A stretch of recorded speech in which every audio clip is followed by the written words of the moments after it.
marah, ngamuk-ngamuk. Kan benar. Jadi baiklah, kegiatan diskusi kita ini kita ulang. Sering kita buat pertemuan, tukar-tukar informasi. Jadi mumpung masih ini masih dalam proses belajar, maka saya selalu bilang, kalau ada kebutuhan, mari kita diskusi. Mari kita diskusi. Apa kendalamu selama kegiatan bergerak dalam berbagai ini? Oke, mari. Jadi demikian juga kepada kita Bapak Ibu, andaikanlah ini bisa kita lakukan, alangkah damainya kita sebagai guru. Alangkah damainya anak-anak patuh dengan kemauan bergalak, ya. Nah kemudian yang berikutnya sebagai tambahan, jangan kita coba-coba menyuruh, tetapi mari kita ajak.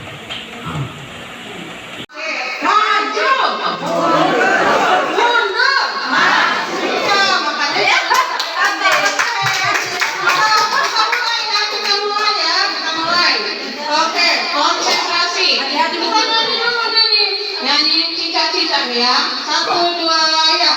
Cinta, cinta di dinding, diam-diam melayang, datang seekor nyamuk, lalu ditangkap. Di kanan, kiri, mundur, maju.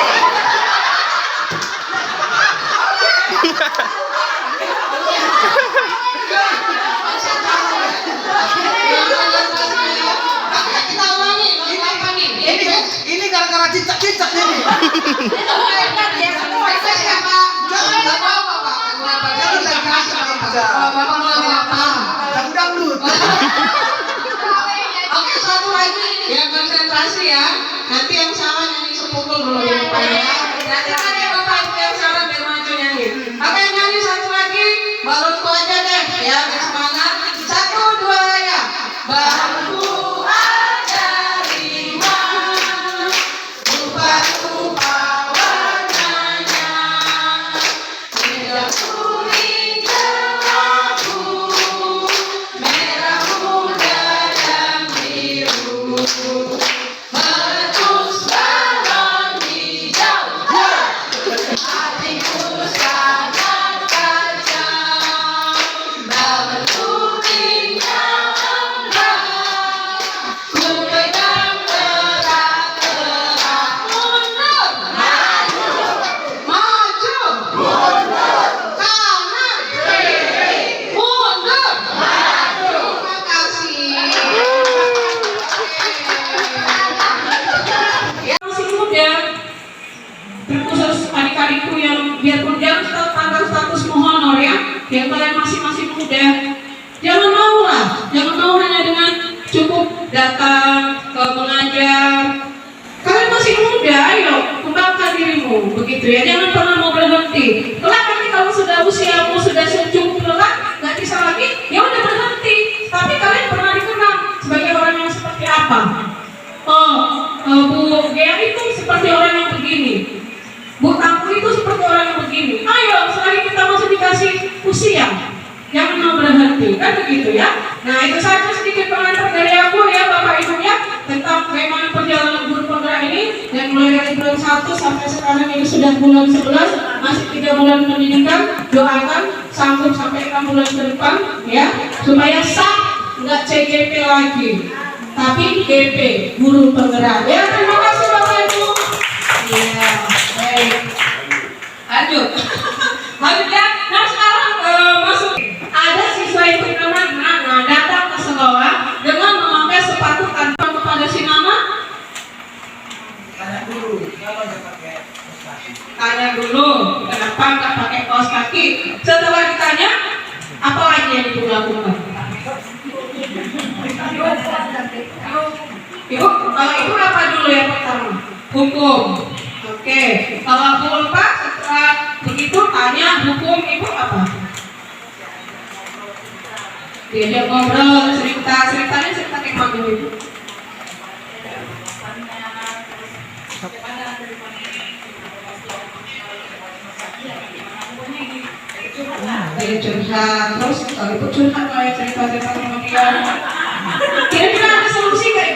mahasiswa masyarakat. Jadi tanya dulu kenapa nggak pakai kaos kaki, hukum dia, aja ngobrol-ngobrol kan begitu ya. 3 guru sudah ada 3 sudut pandang. Nah jadi kita akan bahas budaya positif. Jadi budaya positif itu maksudnya itu tujuannya kepada anak-anak kita di sekolah ini. Apa sih yang kita lakukan sama anak-anak kita ketika mereka melakukan kesalahan? Budaya positif itu nilai-nilai, keyakinan atau kebiasaan di sekolah yang berpihak pada murid agar murid dapat berkembang menjadi pribadi yang kritis, penuh hormat dan bertanggung jawab. Makanya sekarang ada yang disebut dia dengan profil pelajar Pancasila. Itu nanti lagi jangan kita pulang-pulang kita kampung nggak dari masa nanti di rumah kan gitu ya. Nah ini Bapak Ibu, kebaikan-kebaikan, keyakinan-keyakinan, kebiasaan-kebiasaan yang kita lakukan di sekolah supaya murid itu bisa sih menjadi murid yang hormat, kritis. Kritis itu nggak salah ya. Salah nggak kritis kira-kira Bu Cut? Enggak ya. Jadi banyak orang yang salah kritis sekali katanya. Yang Bu Devi itu kritis sekali. Kritis itu sebenarnya positif loh. Ya. Kita apa yang salah kita ucapkan supaya ada perbaikan ya kan?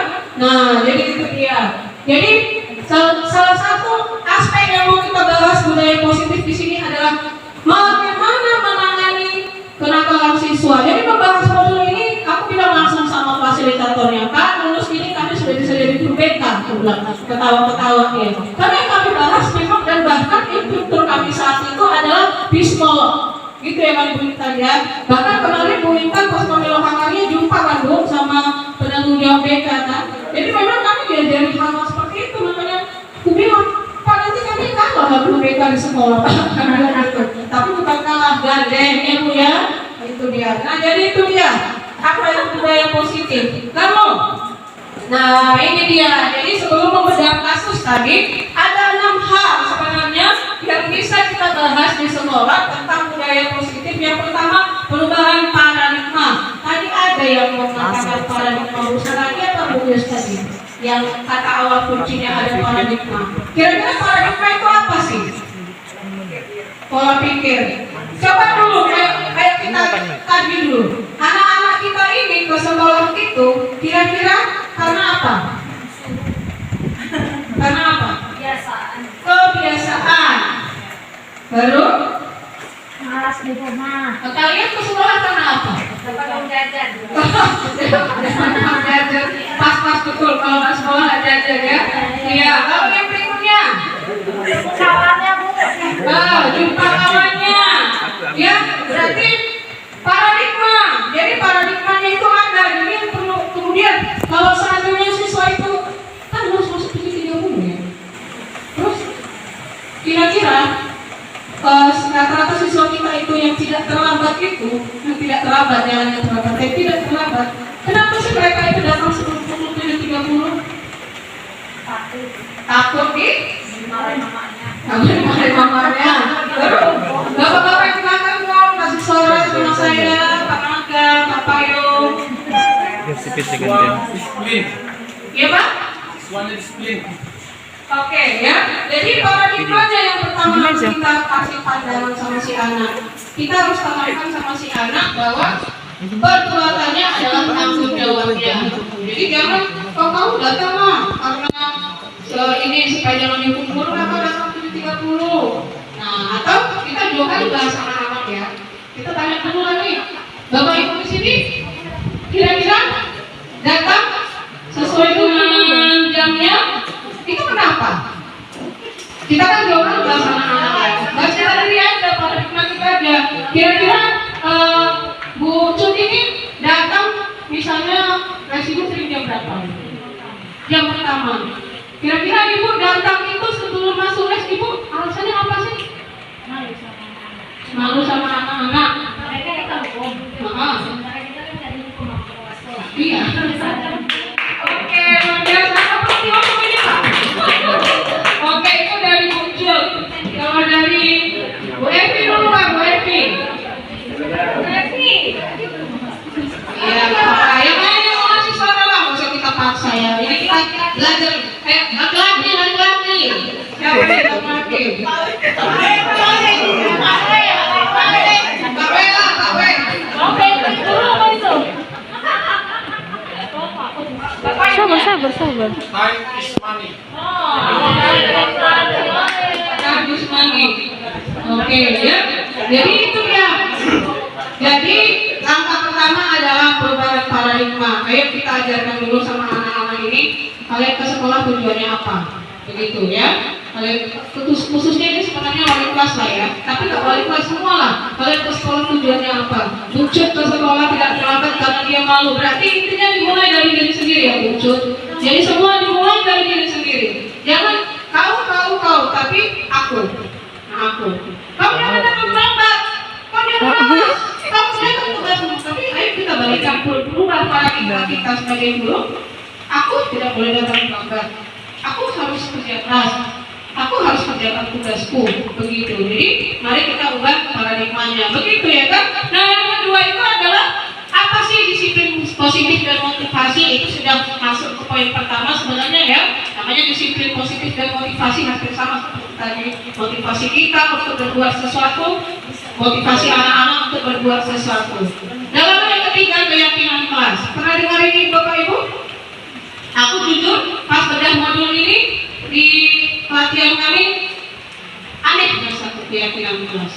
Setahuku selama ini peraturan kelas. Hanya pernah dengar nggak keyakinan kelas? Enggak, ya. Tapi kalau keyakinan sering. Apa itu keyakinan? Kepercayaan kita kepada Tuhan yang Maha Esa, kan begitu ya. Nah, jadi keyakinan kelas itu Bapak Ibu adalah sebenarnya kata lain dari peraturan kelas. Tetapi kenapa katanya kita di Merdeka Belajar ini harus buat menjadi keyakinan? Karena kalau peraturan sifatnya mengikat, sifatnya memaksa, harus dan harus. Tapi kalau keyakinan itu berasal dari diri sendiri. Nah, jadi langkah ketiga supaya menerapkan budaya positif sama anak-anak tadi adalah mari kita buat keyakinan kelas. Pas misalnya Bu Yusrika masuk agama, apa sih keyakinan kelas kita? Bahkan sebenarnya tadi sebelum kita memulai pelatihan ini, kita harus buat keyakinan kelas kita. Nah, yang pertama misalnya apa keyakinan kelas kita? Nah, jadi keyakinan kelas itu adalah apa yang akan kita sepakati bersama di kelas itu tanpa paksaan. Nah, kebetulan di kelas 12 IS3 sudah dibuat, tapi ya Bapak Ibu sama-sama tahu lah ya, namanya kelas 12 IS3. Segenjot-genjotnya saya mengenjot, mereka tetap anak-anak yang katanya, saya selalu bilang kalian jangan mau menjadi anak yang katanya paling buruk, paling jarang datang. Tetapi membuat perubahan itu nggak gampang, ya. Jadi mereka termasuk kelas yang saya berjot terus karena saya mamaknya. Jadi mari genjot kelas kita sendiri ya. Buat keyakinan kelasnya, buat keyakinan ya. Lalu yang berikutnya adalah pemenuhan kebutuhan dasar. Nah, itu dia. Nah, jadi pemenuhan kebutuhan dasar. Pemenuhan kebutuhan dasar itu ada 5. Jadi selisih nama tadi buat terlambat, betul kata Pak W. Tanya dulu, kenapa dia nggak makan? Berarti apakah dia butuh bertahan hidup, cinta dan kasih sayang, penguatan, kebebasan dan kesenangan? Kita harus tanya semana. Dia nggak pakai kaos kaki hitam, kenapa? Apakah karena nggak diperhatikan mamanya di rumah? Atau apakah karena dia pengen cari perhatian guru? Iya kan? Ada nggak anak-anak yang seperti itu? Banyak. Di rumah dia nggak dapat kasih sayang, dimarahin. Jadi dia gini, nanti kalau aku melanggar peraturan aku masih panggil Bu Hitam. Bu Hitam itu cantik, bicaranya lembut. Aku pengen ngerumpi nanti sama Bu Hitam. Maka dia sengaja nih, gak pakai kaos kaki. Dan benar, Bu Hitam panggil, cerita-cerita, tercapai lah apa yang di hatinya. Kan begitu ya. Dan jadi makanya sebelum kita tangani kasus anak, perhatikan dulu kebutuhannya apa. Kebutuhannya apa? Nah itu dia ya, perhatikan kebutuhannya apa. Jadi kalau si Mama itu kira-kira Bapak Ibu, dia tadi ke sekolah gak pakai kaos kaki itu, kira-kira kebutuhan apa sih yang diperlukan? Tunggu. Kebutuhan apa Bocor? Ada pemberitahuan. Udah Iya. lewat. Kalau aku jawabnya nggak tahu. Kenapa? Tunggu sampai kutanya si Nana. Iya kan? Nanti kalau aku bilang karena dia butuh perhatian, rupanya enggak.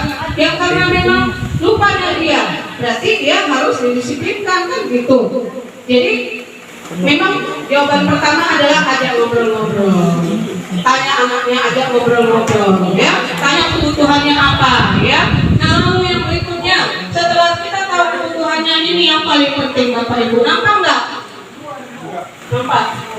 Nah, jadi Bapak Ibu, dalam kita menangani kasus kepada anak-anak, ada 5 posisi yang bisa kita lakukan. Ada 5, ya. Izin ya, Ibu Intan ya. Ada 5. Nah, yang pertama adalah guru penghukum. Oke, ya. Langsung hukum dia, begitu ya kan? Nah, lalu yang kedua adalah membuat rasa bersalah. Ada nih, guru rasa, Nana, kau lagi. Semalam udah ibu tegur kau. Semalam kan kau masukkan baju. Sekarang kau pakai lagi kaos kakimu. Yang kayak mana ya Nana ibu harus bilangkan sama kau. Sedih loh ibu lihat kau Nana. Membuat siswanya merasa bersalah ya. Nah, ada nggak kita yang seperti ini di sini? Iya, tahu dalam hati masing-masing ya. Iya, lalu yang berikutnya adalah teman. Kayaknya tadi Bu Ulfa cocok kali lah ya. Si teman ngobrol-ngobrol dia, kan? Ini Bu Ulfa mengambil posisi sebagai teman. Lalu ada lagi posisi sebagai pengawas. Nah ini ya, dicatatnya. Si Nana terlambat tanggal 9 pukul 9. Kerjaan saya dari Pak Wei.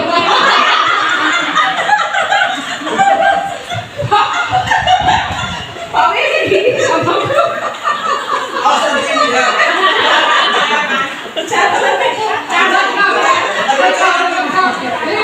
Si Nana pada tanggal sekian pukul sekian tidak memakai kaos kaki. Terus siapa lokasnya? Panggil, laporkan. Pukul tahun ini anakmu si Nana tidak pakai kaos kaki. Proses dulu. Nah, jadi dia hanya mengontrol, mengawasi, tapi tidak memberikan solusinya. Nah, itu dia kalau pengawas. Nah, lalu yang terakhir itu, ya, yang di depan dulu yang terakhir itu apa? Manajer. Kalau selama ini kita tahu manajer itu berarti di atasnya yang mengaturnya, begitu ya kan? Ternyata dalam budaya positif terhadap siswa, posisi manajer itu adalah posisi yang tidak boleh digabungkan dengan posisi lain. Karena kalau dia sudah jadi manajer, dia sudah jadi teman, dia sudah jadi pengontrol, tapi tidak membuat rasa bersalah. Kalau buat rasa bersalah itu kan jelek ya.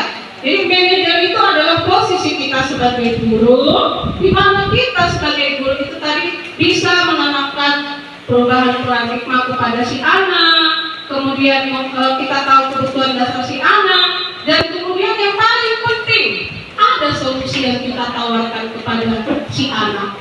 Nah, jadi nggak langsung ngobrol-ngobrol ya udah pulang begitu, ya, atau ucapan selesai gitu ya, atau salah hukum tidak. Tapi manajer itu memang semuanya dari awalnya. Kenapa ya tidak pakai kaos kaki? Kemudian kira-kira perbuatanmu salah enggak? Nah, kalau sudah, apa yang akan kau lakukan ke depannya? Nah, kemudian sekarang kita cek mana? Tahu kayak itu bisa masuk apa enggak? Nah, ada solusi yang kita tawarkan. Nah, jadi dari 5 posisi kontrol ini diharapkan kita sebagai guru agar budaya positif tadi tercapai. Jadi posisi mana yang harus kita kerjakan? Posisi mana? Posisi mana? Ayo. Supaya tercapai budaya positif tadi, kan ada 5 nih posisi.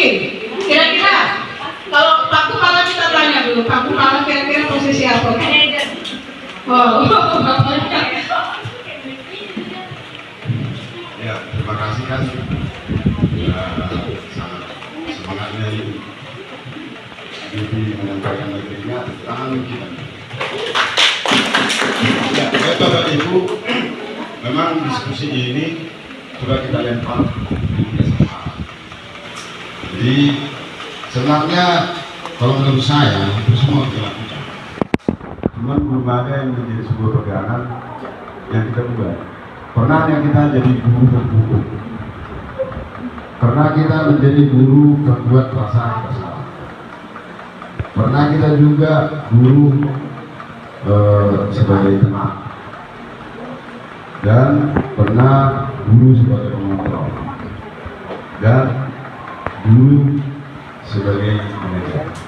Jadi kalau menurut saya Ini semua dipakai, tapi porsinya harus kita atur kadarnya. Lalu mengarah kepada guru manajer. Nah, jadi kepemimpinan pun seperti itu. Karena kalau tidak ada panisnya itu juga menimbulkan kenakalan dan kelemburan. Makanya negara ini membuat penjara kan gitu kan. Tetapi di pendidikan ini haruslah dominan kita sebagai guru manajer. Nah, jadi yang paling utama coba kita lihat di bagian bawah sudut kanan, motivasi intrinsik. Yang saya pahami ada dua jenis motivasi, ada tiga. Satu motivasi ekstrinsik, kemudian motivasi agori namanya rata-rata, kemudian motivasi intrinsik. Nah, kalau saya misalkan seperti ini, motivasi ini kan motif, sesuatu yang bisa mendorong kita untuk bergerak. Nah, misalnya kita umpamakan sebuah bus mempunyai motivasi intrinsik, itulah mesin. Di dalam bus itu, mesin itu berada di dalam bus itu, bukan di luar.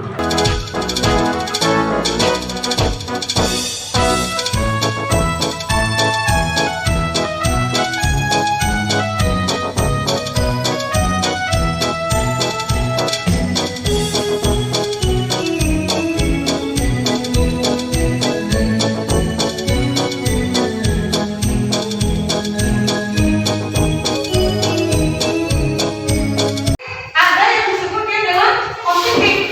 Positif. Ayo, siapa lagi yang mau kasih pendapat tentang positif itu apa? Angkat tangannya. Positif. Tidak ada yang salah, tidak ada yang benar. Silakan sampaikan aspirasimu karena berhubung kalian anak sosial. Iya kan? Anak sosial harus bisa menyampaikan pendapat. Ayo silakan, apa positif menurutmu? Bagaimana kita seperti itu? Diam aja. Oke, silakan berdiri. Ketemu. Eki, berdiri. Apa positif? Positif ya, satu hal yang menjadi dengan sebuah kebaikan. Baik. Hal-hal yang baik. Hal-hal yang baik. Berarti kita akan Kadang kalau ibu datang ke sana nggak pernah dia bilang, Bu, udahlah yang itu nggak usah bayar lah. Benar dari sini nggak pernah juga ya Pak? Berarti konteksnya kita masih seorang pelajar, bukan pekerja. Jadi memang berat, ibu akui memang berat saat ini. Tapi ini sudah hebat ya. Sebelumnya kalian merasakan di rumah sama sekali tidak pernah ke sekolah. Dan belajar di sekolah nih campuran. Yoga silakan, lebih senang mana berdiri yoga. Yuk. Kalau menurut saya Bu, lebih senang di sekolah. Karena kalau di sekolah suntuk. Karena Kalau di sekolah itu lebih enak, tempat sampai juga bisa cerita-cerita. Di rumah itu suntuk. iya, benar. Saya setuju. Silakan yoga. Terima kasih. Duduk. Saya setuju nih. Alasan kenapa senang di sekolah, salah satunya bisa cerita-cerita. Ibu saja sebagai seorang guru, kalau saya di rumah saja saya ini membentuk. Kalau di sekolah, saya bisa eksplor pikiran saya dengan cerita-cerita dengan rekan saya guru, ya kan? Terus pulang dari sekolah, teman-teman tempat atas, sama rekan saya guru, ya kan? Nah, kalian juga kalau di rumah kan sebatas itu aja. Orang tua kan masih diajar atau di rumah aja, tinggal diajar apa katanya lagi kan? Hal baik apa yang harus kita lakukan di dalam kelas kita ini supaya bisa pembelajaran kombinasi berlangsung dengan baik? Terserah mau apa, mau kalian sendiri yang mau mengungkapkan apa kelas, peraturan kelas. Tapi kalau dibilang peraturan itu kan lebih keras, seperti seolah-olah dipaksa kan. Harus datang tepat waktu, harus pakai seragam, harus ini. Jadi seolah-olah memang sesuatu yang berat tuh. Jadi kita ubahlah nama peraturan tadi menjadi keyakinan kita, keyakinan kelas 12 IPS 3 dalam mempelajari, dalam menghadapi pembelajaran kombinasi.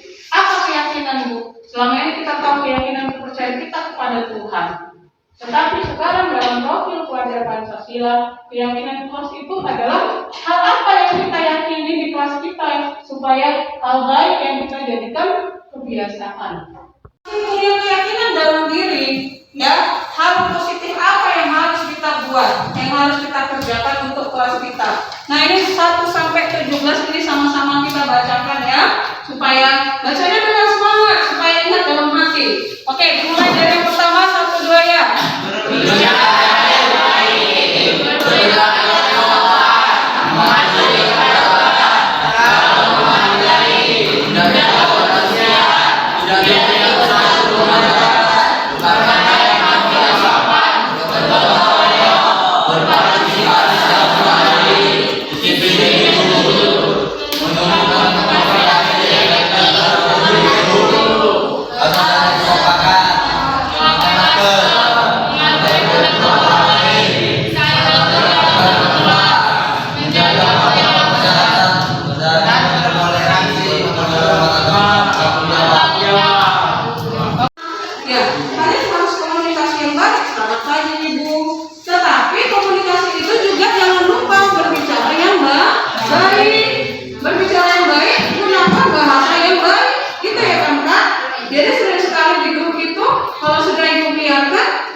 Tidak ada kata contoh yang salah itu adalah tidak mau memulai. Nah, karena ibu kita sudah hadir, ibu kita yang cantik, kita sudahi dulu pertemuan